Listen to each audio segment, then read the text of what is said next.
नमाज पढ़ाने के बाद उसी मस्जिद में पर्दे में एक औरतें भी नमाज पढ़ रही थी, पर्दा पड़ा हुआ था, औरतें भी नमाज पढ़ रही थी।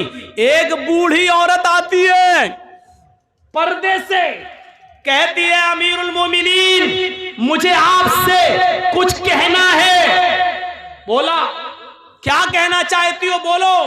कहा वहीं आना चाहती हूं, मैंने पैरों में सॉक्स मोजे पहन रखे हैं, हाथों में मैंने दास्ताने ग्लव्स पहन रखे हैं, मेरा चेहरा छिपा हुआ है, मैं वहीं आकर आपसे रूबरू मिलना चाहती हूं, आपने मसला गलत बता दिया।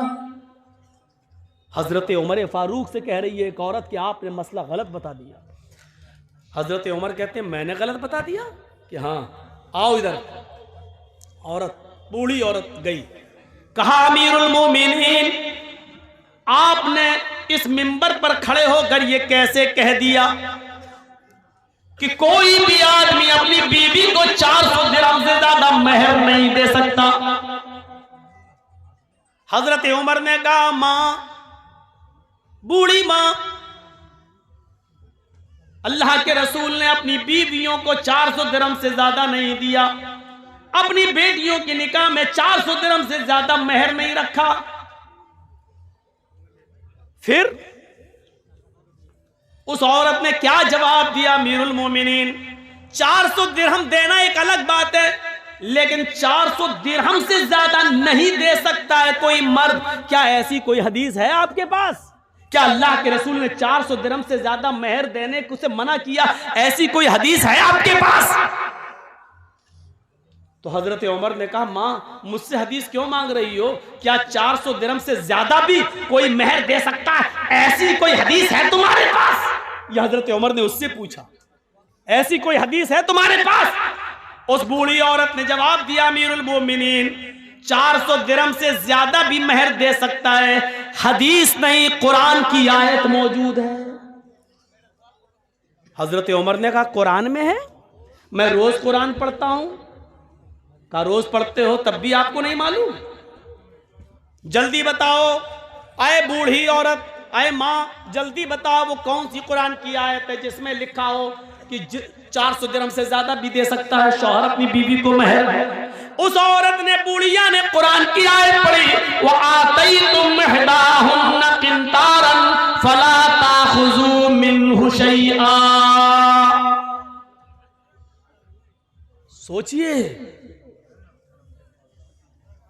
व आतैतुम इहदाहुन्ना किंतारन, तुम में से कोई भी शख्स अपनी बीवी को ढेर सारा माल देना चाहे तो दे सकता है, जितना चाहे उतना दे सकता। किंतारा, खजाने के खजाने दे सकता है, महल दे सकता है, मकान उसको दे सकता है, प्रॉपर्टी दे सकता है, जमीन दे सकता है, जायदाद दे सकता है। महर में उसके नाम पूरा का पूरा फ्लैट बुक कर सकता है, उसके नाम कर सकता है। जो शौहर अपनी बीवी को महर में जो देना चाहे दे सकता है। फला ताखुजू मिन्हा शैया, फिर तुम उसमें से कुछ भी लेने का हक नहीं रखते।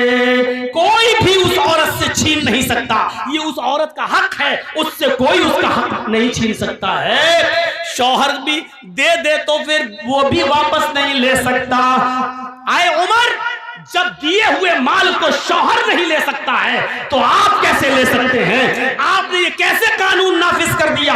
कैसे कह दिया कि 400 दिरहम से ज्यादा अगर कोई अपनी बीवी को मेहर देगा तो वो मेहर छीन कर बैतुल माल में जमा कर दिया जाएगा? आप रॉन्ग हैं, आपने गलत कहा है। कुरान तो कहता है जितना चाहे उतना दे सकता है और उसमें से तुम कुछ भी लेने का हक नहीं रखते। हजरत उमर ने लोगों से पूछा, जो मस्जिद में बैठे हुए थे उन लोगों से पूछा, क्या ये आयत कुरान में मौजूद है जो बुढ़िया पढ़ रही है? ये औरत जो कुरान की आयत पढ़ रही है, क्या ये आयत कुरान में मौजूद है? लोगों ने जवाब दिया हाँ ये आयत कुरान में मौजूद है। हजरत उमर अपनी गलती एक्सेप्ट करते हैं और फिर मिंबर पर दोबारा खड़े होते हैं और कहते हैं अख्तार रजुलुन व असाबत इम्रातुन, अख्तार रजुलुन व असाबत इम्रातुन। मर्द ने गलती की और एक औरत ने दुरुस्त बात की, एक औरत ने सच्ची बात की है, लिहाजा उमर अपनी बात वापस ले रहा है। अब इस औरत की दी हुई कुरान की आयत को नाफिज करता लोगों तुम जितना चाहो अपनी बीवी को मेहर दे दो, अब मैं किसी से मेहर की रकम नहीं छीनूंगा और बैतुल माल में जमा नहीं करूंगा। मेरे भाइयों, एक आदमी कोई गलत फैसला कर सकता है, लेकिन दलील आ जाने के बाद, कुरान की आयत आ जाने के बाद उसको मानना ही पड़ता है। जो आदमी गलत ही पर नहीं, मैंने जो कहा वही सही है, सही बात आ जाने के बाद भी गलती पर लटका रहे, नहीं मैंने जो कहा वही सही है, तो ये चीज गलत होती है। हजरत उमर फारूक ने कहा, अख्तर रजुलन, मैंने गलती की है, मर्द से खता हो गई, औरत ने सच्ची बात कही है, और फिर अपनी बात को वापस ले लिया। यही है सलफ, यही है मेरे भाइयों इस्लाम की। सही बात आ जाने के बाद आदमी सही बात को ले ले और अपनी पुरानी रविश छोड़ दे, अपना पुराना तरीका तर्क कर दे, अपना पुराने तरीके से तौबा कर ले और सही बात पर अमल करना शुरू कर दे। ऐसी कितनी मिसालें मेरे भाइयों हमें और आपको, हमारे और आपके सामने आनी चाहिए, जिससे आपको पता चल सकता है, पता चल जाएगा कि शरीयत के अंदर कुरान और हदीस से बढ़कर कोई नहीं है, कोई नहीं है। जर्जीस भी गलत हो सकता है, इसमें मदरसे में और इस स्टेज पर बोलने वाले मौलाना से भी गलती हो सकती है, लेकिन कुरान और हदीस की दलील आ जाने के बाद फिर मेरे भाइयों, मैंने कहा ना, दिमाग वही लगना चाहिए, हम जो कर रहे हैं वो सही है कि नहीं, हम जो कर रहे हैं वो कुरान हदीस में कैसा है। मेरे भाइयों, इस चीज को आप देखिए, अपना दिमाग वहीं पर लगा दीजिए। आइए मैं आपको एक और जबरदस्त वाकये की तरफ लेके चलना चाहता हूं। जबरदस्त वाकया, जबरदस्त। हजरत उस्मान गनी का जमाना है, सुनिएगा। और एक वाकया जो हाँ बाद में आ रहा, वो पहले वाकये से ज्यादा मजेदार। हजरत उस्मान गनी के जमाने में एक वाकया पेश आ गया। एक शख्स हजरत उस्मान से मसला पूछने आ गया कि अमीरुल मोमिनीन, अगर कोई औरत शादी के 6 महीने के बाद अगर बच्चा पैदा करे तो उस बच्चे का क्या हुक्म है। सुन लीजिए, हमारे और आपके सामने भी ऐसे किस्से आ सकते हैं। हरीश चंद्रपुर वालों, अगर आपके इलाके में किसी लड़की की शादी हो जाए और 6 महीने के बाद अगर उसके बच्चा पैदा हो जाए तो उस बच्चे का क्या हुक्म होगा। सुनो, कहीं भी हो सकता है ये मंजर। अब जब अच्छे मसले आ गए तो आप लोग उठने भागने लगे।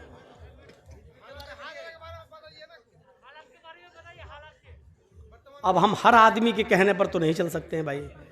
हर आदमी अगर राजीव गांधी बनेगा तो कैसे काम चलेगा। नहीं, आपको कुरान हदीस नहीं सुनना है।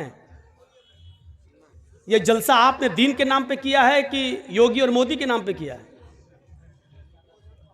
तुम कहोगे हालात के नाम पे चलना है। मौलाना कहते हैं कुरान हदीस बोलो, अहले हदीस पे बोलो, इस पे बोलो, तो हर आदमी के कहने पर तो नहीं चल सकता हूं ना। मैंने बंगाल के अंदर 20 साल से तकरीरें की हैं, लेकिन सच बताऊं आपने रिकॉर्ड तोड़ दिया है। इस गांव ने रिकॉर्ड तोड़ दिया है। मुझे आज तक भरे मजमे में जलसे में किसी ने नहीं टोका है जो आपने आज ये टोक कर और स्टेज पर ये बोलकर आज मेरे सामने ये कही जा रही है। हर आदमी मुझे अपने उंगली के इशारे से नचाना चाह रहा है। नहीं होता है ऐसा। अपनी आदत सुधारिए आप लोग। आइंदा इस जलसे में हम आएंगे या नहीं आएंगे, ये हमें 50 बार सोचना पड़ेगा कि आपके गांव में आऊं या इस गांव के नाम पर हम रेड लाइन लगा दें और क्रॉस कर दें, ये हमें सोचना पड़ेगा। मजाक बना के रख दिया आपने कुरान और हदीस का। ये कहते हैं हदीस के बारे में बोलते, वो कहते हैं हालात के बारे में बोलिए। ड्रामा बना के रख दिया आपने जलसे का। ये तकरीर है या खिचड़ी है कि दाल भी मिलाओ चावल भी मिलाओ। सुनिए, हजरत उस्मान गनी से पूछा जा रहा है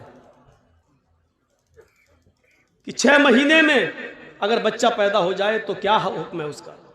हजरत उस्मान गनी कहते हैं कि वो औरत बदचलन है। शादी के बाद 9 महीने के बाद बच्चा पैदा होना चाहिए, 6 महीने में कैसे हो जाएगा।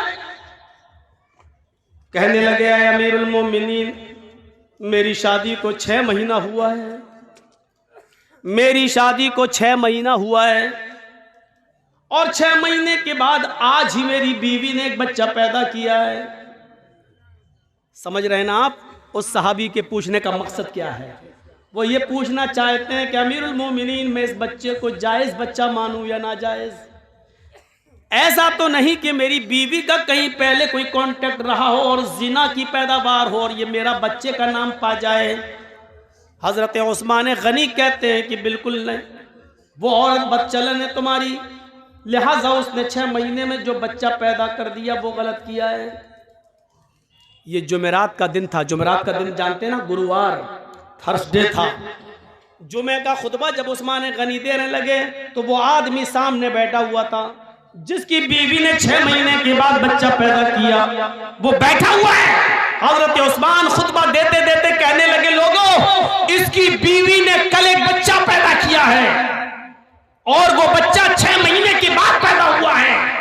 शादी के 6 महीने के बाद कोई बच्चा पैदा नहीं होता है। इसकी बीवी ने शादी के 6 महीने के बाद ही बच्चा पैदा कर दिया है। लिहाजा अगले जुमे को इसकी बीवी को लाया जाएगा और जमीन पे सीने के बराबर गाड़ कर पत्थरों से मार मार के उसको खत्म कर दिया जाएगा। उसको जिनाकार मानते हुए उसकी जान ले ली जाएगी, उसको कत्ल कर दिया जाएगा। हुक्म भी दे दिया। जुमे का खुतबा खत्म, जबकि उस्मान गनी का फैसला गलत था। अब सुनिए गलत कैसे था। जब जुमे का खुतबा खत्म हो गया, हजरत उस्मान ने नमाज पढ़ा दी। उसी मस्जिद में हजरत अली भी बैठे हुए थे। जब जुमे की नमाज खत्म हो गई तो हजरत अली ने लोगों से कहा, थोड़ी देर आप सब बैठे, हजरत उस्मान ने एक मसला गलत बता दिया है। तमाम लोग बैठ गए कि देखें हजरत अली क्या दलील पेश करते हैं। एक औरत के कत्ल का हुक्म दिया जा चुका है, देखें हजरत अली क्या उस औरत को कैसे बचाते हैं, देखें उस औरत को कैसे बचाते हैं। हजरत उस्मान कहते हैं, आय अली कहिए। कहा, अमीरुल मोमिनीन, आपने ये मसला गलत बताया है कि कोई औरत 6 महीने में अगर बच्चा पैदा कर दे तो वो बच्चा नाजायज है। हजरत उस्मान कहते हैं, 6 महीने में अगर बच्चा पैदा हो जाए तो वो गलत नहीं हुआ।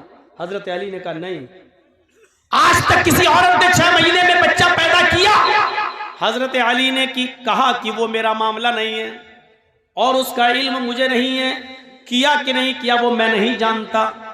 क्या अल्लाह के नबी के जमाने में किसी औरत ने 6 महीने में कोई बच्चा पैदा किया? हजरत अली मुस्कुरा कर जवाब देते हैं कि मुझे इसका भी इल्म नहीं है। कहा, जब इसका इल्म नहीं है तो फिर क्यों कह रहे हो? कहा, कह से इसलिए रहा हूं कि 6 महीने के बाद अगर कोई बच्चा पैदा हो जाए तो वो गलत नहीं है। अच्छा, तुम ये भी कह रहे हो अल्लाह के नबी के जमाने में किसी औरत ने 6 महीने में बच्चा पैदा नहीं किया? तुम ये भी मानते हो कि अल्लाह के रसूल सल्लल्लाहु अलैहि वसल्लम ने 6 महीने के बाद पैदा होने वाले बच्चे को जायज माना? तुम ये भी कह रहे हो कि आज तक किसी औरत ने 6 महीने के अंदर कोई बच्चा पैदा नहीं किया? फिर तुम ये कह रहे हो कि 6 महीने में जो बच्चा पैदा हो जाए वो जायज? क्या दलील है? क्या अल्लाह के रसूल से कोई हदीस है? हजरत अली कहते हैं, हदीस की जरूरत नहीं है, कुरान में मसला मौजूद है। कुरान कहता है 6 महीने के बाद भी अगर औरत बच्चा पैदा कर दे तो बच्चे को जायज माना जाएगा। हजरत उस्मान कहते हैं, क्या कुरान में लिखा है? ये कुरान जो रोज मैं पढ़ता हूं। हजरत अली कहते हैं, आप पढ़ते हैं लेकिन शायद गौर नहीं कर सके। हजरत उस्मान ने कहा, लोगों दलील मांगो अली से। हजरत अली ने कहा, दलील सुनो। अब दलील सुनिए और सुनो, गीत बहुत सुन चुके हो, गाने बहुत सुन चुके हो, इधर उधर की लफाजियां बहुत सुन चुके हो। जलसा में चंदा लिया है कुरान के नाम पे, हदीस के नाम पे कि जलसा होगा, कुरान हदीस की बातें होंगी। अब जब कुरान और हदीस सुनाई जा रही है तो सुनकर इस जलसे को हलाल करो, वरना यहां बैठना भी आपका हलाल नहीं होगा। सुनो, हजरत अली दलील दे रहे हैं। दलील क्या? दलील हाय उस्मान, अल्लाह ताला फरमाता कुरान में, वल्वालिदातु युरज़िअना औलादहुन्ना हौलैनि कामिलैन। अभी जो कह रहा था ना हालात के ऊपर बोलो, उससे पूछो कुरान की ये कौन सी आयत है, किस पारे में, तो नहीं बता पाएगा। वल्वालिदातु युरज़िअना औलादहुन्ना हौलैनि कामिलैन तर्जुमा सुनिए, मीनिंग सुनिए, ट्रांसलेट सुनिए। माएं अपने बच्चों को दूध पिलाएं मुकम्मल 2 साल। मैं किसी को भी खड़ा करके पूछ सकता हूं, कितने साल दूध पिलाएं मां? 2 साल। 1 साल में कितना महीना होता है? 12। 2 साल में कितना हुआ? 24। मां अपने बच्चे को कितना दूध पिला सकती है? 24 महीना। 2 साल कामिलैन मतलब मुकम्मल, कंप्लीट, यानी 2 साल तक पिला सकती है। 2 साल से 1 दिन भी ज्यादा नहीं। पहले छुड़ा सकती है, 2 साल से पहले दूध छुड़ा सकती है, लेकिन 2 साल के बाद 1 दिन भी ज्यादा पिलाने की इजाजत नहीं है। बच्चा पैदा हुआ 6 महीने में, और दलील क्या दे रहे हैं हजरत अली? मां अपने बच्चे को दूध पिलाए 2 साल। ये दलील है? ये दलील है? अब सुनिए हजरत उस्मान क्या कहते हैं हंसते हुए, अली ये तो दूध पिलाने की इद्दत बता रहे हो, दूध पिलाने की मुद्दत बता रहे हो कि दूध पिलाएं 2 साल तक। यहां दूध पिलाने पे एतराज नहीं है, हमने किसी को मना नहीं किया कि 2 साल तक दूध ना पिलाएं। बात यह है कि 2 साल, बच्चा 6 महीने के बाद पैदा हो जाए फौरन तो वो बच्चा जाए, उसकी दलील दो। हजरत अली कहते हैं वहीं आपको ला रहा हूं। पहले तो ये बता दूं कि दूध पीने की मुद्दत कितनी है? 2 साल। 24 महीने मान रहे ना? कि हाँ, कौन मना करेगा, कुरान की आयत। 24 महीना दूध पीने के है ना? कहाँ? अच्छा चलो दूसरी दलील ले लो। हाँ दो, जल्दी दो। 6 महीने में बच्चा पैदा हो जाओ, जायज, जल्दी दो दलील। वफिसालुहु फी आमैन। हजरत अली ने दलील पलट दी, बस कुरान की दूसरी आयत पेश कर दी। मां अपने बच्चे का दूध छुड़ाएं 2 साल में। पहली जगह क्या था? पिलाएं 2 साल तक। दूसरी आयत में क्या है? छुड़ाएं 2 साल में। बात तो एक ही है। इधर से कान पकड़ो चाहे इधर से कान पकड़ो, बात तो एक ही है ना। 2 साल तक पिलाओ या 2 साल के अंदर अंदर छुड़ाओ, दोनों सूरतों में बात एक ही है। हजरत उस्मान कहते हैं मुझे बेवकूफ समझ रखा है क्या? अरे पिलाएं 2 साल तक या छुड़ाएं 2 साल में, बात तो एक ही है। कहा हम आपको मजबूत कर रहे हैं ताकि आप पलट ना जाएं। 2 साल मान रहे ना?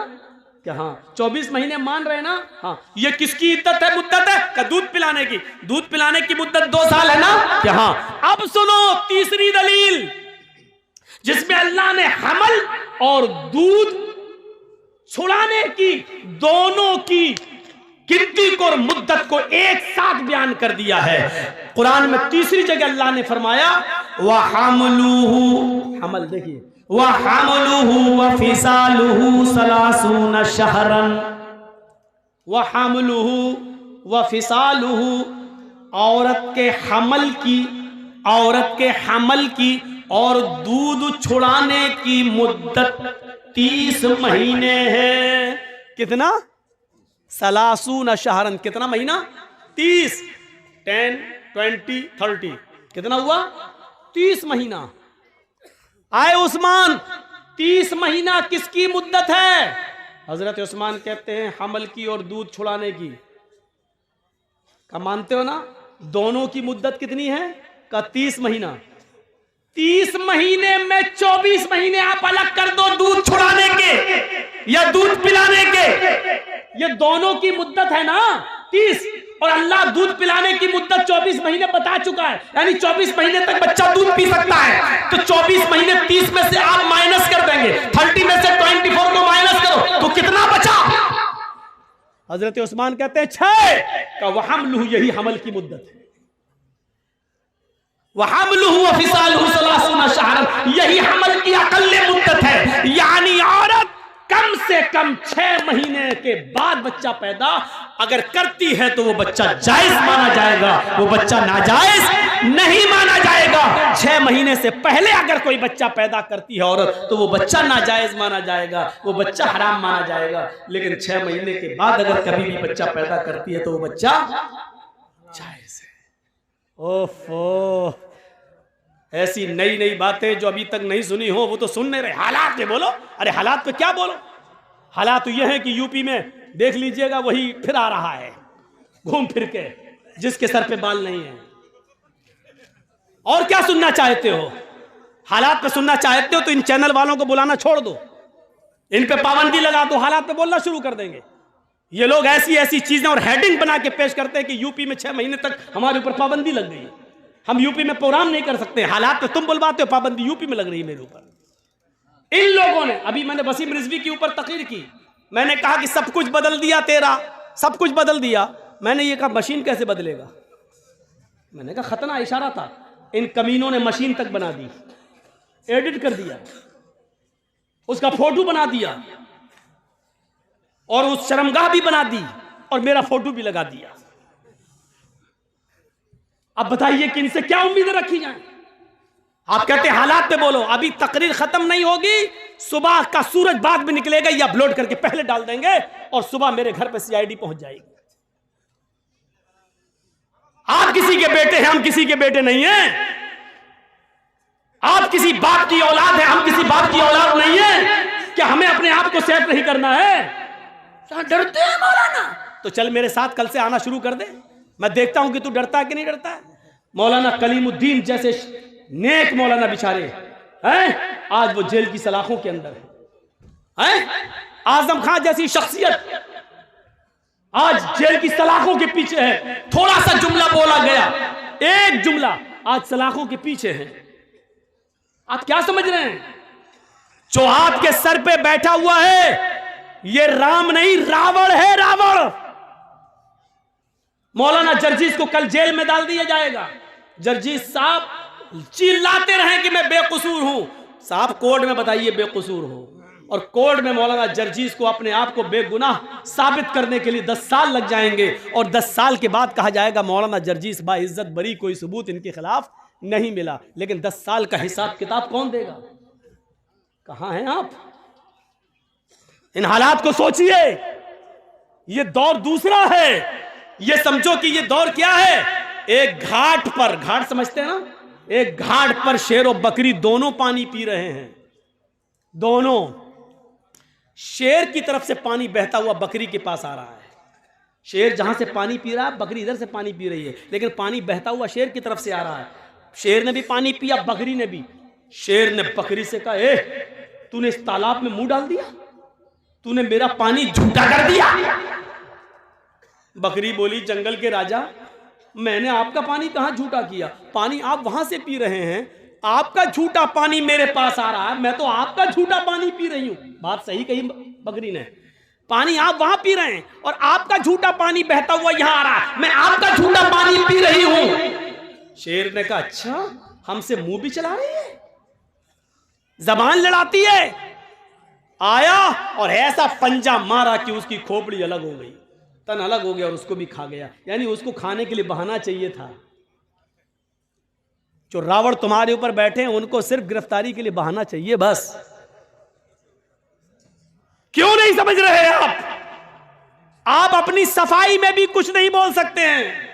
आपको आपकी सफाई पेश करने का हक भी नहीं दिया जाएगा आपको। महात्मा गांधी मुर्दाबाद के नारे लग रहे हैं, कितने लोग पकड़ गए बताएं आप? गॉडसे को नमस्कार किया जा रहा है, कितने लोग गिरफ्तार हो गए, पकड़े गए? दिल्ली की सड़कों पर बाकायदा कहा गया, गोली मारो सालों को। जिन लोगों ने ये नारे लगाए, कितने लोग गिरफ्तार हुए? और गिरफ्तार कौन हुए? जो शाहीन बाग में प्रोटेस्ट कर रहे थे, शांति के साथ धरना दे रहे थे। लड़की तक को प्रेग्नेंट लड़की तक को अरेस्ट करके जेल के अंदर डाल दिया गया। आप कहां हैं? सेकुलरिज्म बाकी नहीं रह गया, जमहूरियत नहीं, ये किसी दूसरे रास्ते पे चल रही है। आप कम से कम मेरी तरफ भी देखो। डॉक्टर जाकिर नायक को भारत छोड़ना पड़ा है। क्या चाहते हो कि मौलवी जर्जीस भी भारत छोड़ के पनाह ले ले? क्या चाहते हैं आप? क्या है आपके दिल में? क्या सुनना चाहते हैं आप? शर्म आनी चाहिए। जो जिस तरीके से बोल रहा बोलने दो। बोलने वाला जानता है कि हमको क्या बोलना है क्या नहीं बोलना है। मेरे भाइयों, आप जब धान बोते हैं तो जर्जीस कहने नहीं आता कि इतना बो या वो ऐसा। क्यों? कि वो आपका काम है, आप अपने काम में माहिर हैं, हम अपने काम में माहिर हैं। हर आदमी अपने काम में एक्सपर्ट होता है, मुझे क्या बोलना है क्या नहीं बोलना है, कहां कौन सी बात कहना है। इस काम के लिए मौलवी लोगों को आजाद छोड़ दो मेरे भाइयों। मदरसों में क्या पढ़ाया जाता मदरसों के लिए छोड़ दो। आप हर किसी को मशवरा मत दीजिए। डॉक्टर MBBS MS डॉक्टर को ऑपरेशन करना है, क्यों वहां पर आपको नहीं बिठाया जाता है? क्यों? आप नहीं देख पाएंगे। जब आपकी बीवी का आपके बेटे का ऑपरेशन होगा तो आप कहेंगे साहब इतना नहीं इतना काटो, इतना नहीं इतना काटो। डॉक्टर के काम